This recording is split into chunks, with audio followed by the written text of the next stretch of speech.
menyatakan lakukan tindakan-tindakan yang tegas terhadap berbagai kelompok ormas dan preman. Ini alhamdulillah banyak orang yang sangat ragu pada saya waktu itu. Saya selalu menyatakan, yakinlah apa yang dilakukan adalah sebuah kebaikan dan demi masa depan.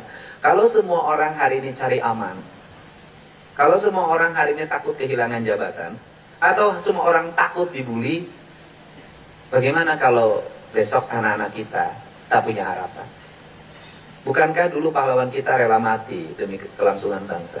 Masa kita tak rela dibully, tak rela dibenci, tak rela diintimidasi untuk menyelamatkan sebuah generasi?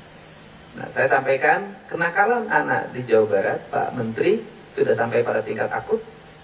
Mereka rata-rata tidur jam 4 karena tiap malam mereka main Mobile Legends. Mereka menggunakan kendaraan bermotor, mereka makan extremer, minum ciu, dan mereka ketika membunuh diperiksa polisi mengatakan, saya bangga sudah menjadi seorang pembunuh. Sudah sangat akut dan berat, dan ini perlu spirit yang gagah bagi kita untuk melawan itu semua dan menghadapi. Saya akan keliling, nanti saya akan ketemu beberapa menteri, mau dibiarkan, mau ada tindakan. Karena saya hanya bisa melatih mereka, tapi saya nggak bisa menghentikan HP yang ada di tangan mereka. Dan hari ini sudah ada, saya menjadi aneh hari ini, anak-anak, ibu-ibu banyak menggunakan omongan saya dipakai untuk nakutin anaknya. Nanti kalau kamu tidak mandi, nanti oleh Pak Dedi, oleh Pak Gubernur dibawa ke barak militer. Nanti kamu kalau tidak sekolah dibawa ke barak militer. Terus ternyata itu katanya sangat efektif, sehingga saya harus selalu bikin vlog, hei anak-anak segala macam. Nanti mungkin nanti pada suaminya, nanti kalau kamu terus cari istri baru, nanti dibawa ke barak militer. Misalnya 10 hari kurikulumnya seperti ini gitu, materinya apa saja gitu.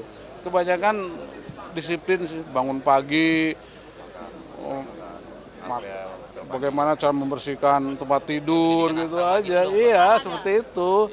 Kemudian sebelum itu biasanya ibadah bersama-sama sesuai agamanya masing-masing. Jadi dia memanfaatkan waktu dengan efektif, efisien. Jam 7 mungkin sudah apel, dicek kerapihannya, sepatunya disemir enggak, seperti itulah. Tapi bukan berarti ini mengarah ke militeristik gitu ya Pak? Bapak membantah itu Pak, bahwa mungkin pasukan itu seperti... Jadi jangan terlalu berlebihan ya. Tapi TNI artinya siap ya mendukung Pemprov? Di negara yang maju itu semuanya warga negaranya itu wajib militer. Anda berpikirnya seperti itu saja, ya, Singapura, Korea, semua.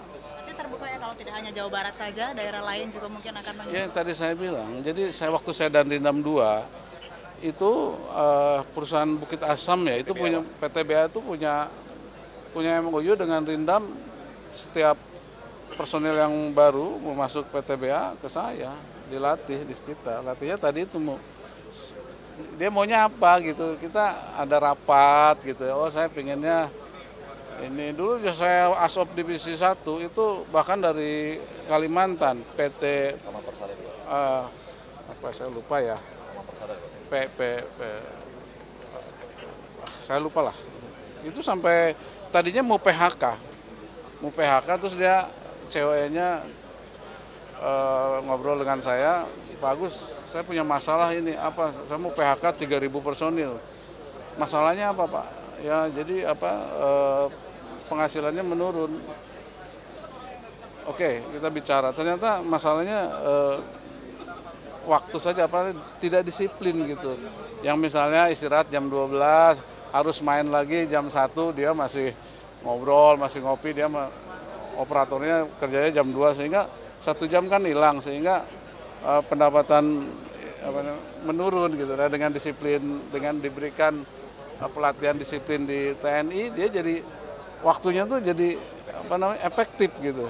Dia istirahat jam 12, jam 1 dia sudah kerja lagi, sehingga pendapatannya dia jadi meningkat. Jadi tidak jadi PHK. Itu saya masih ingat waktu Asop.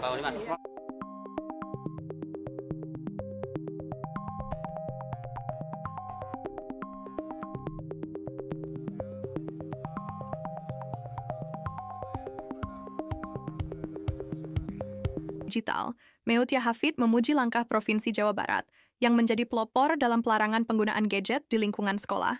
Pujian itu disampaikannya dalam kegiatan sosialisasi peraturan pemerintah, PP, tentang perlindungan anak di ruang digital yang digelar di SMA 2 Purwakarta.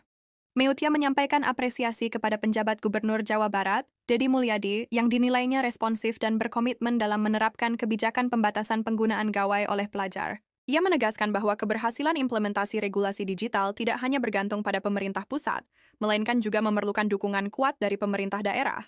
Bagaimana nih menurut kalian? Jika kalian selalu dukung kebijakan KDM, jangan lupa like dan subscribe video ini agar lebih berkembang.